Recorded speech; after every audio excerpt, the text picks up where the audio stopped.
দেখে মনে হতে পারে শান্তিনিকেতনে আছি, সোনাঝুরির হাটে। একেবারে হাতের কাজের দারুণ সম্ভার নিয়ে বসেছেন শিল্পীরা। প্রত্যেকেই অবশ্য শিল্পী, এটা তাদের শিল্পকলা। দেখুন, শিল্পকলা সব কিছুর উপরে রয়েছে শিল্পকলা।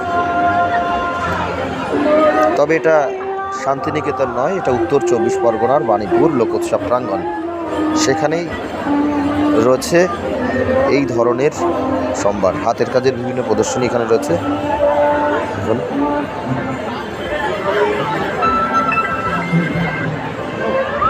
সব কিছুর উপরে কাজ,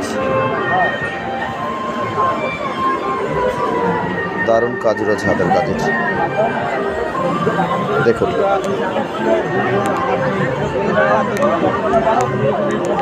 কেমন লাগলো কমেন্ট, লাইক, শেয়ার করে সাড়া দেবেন বন্ধুরা।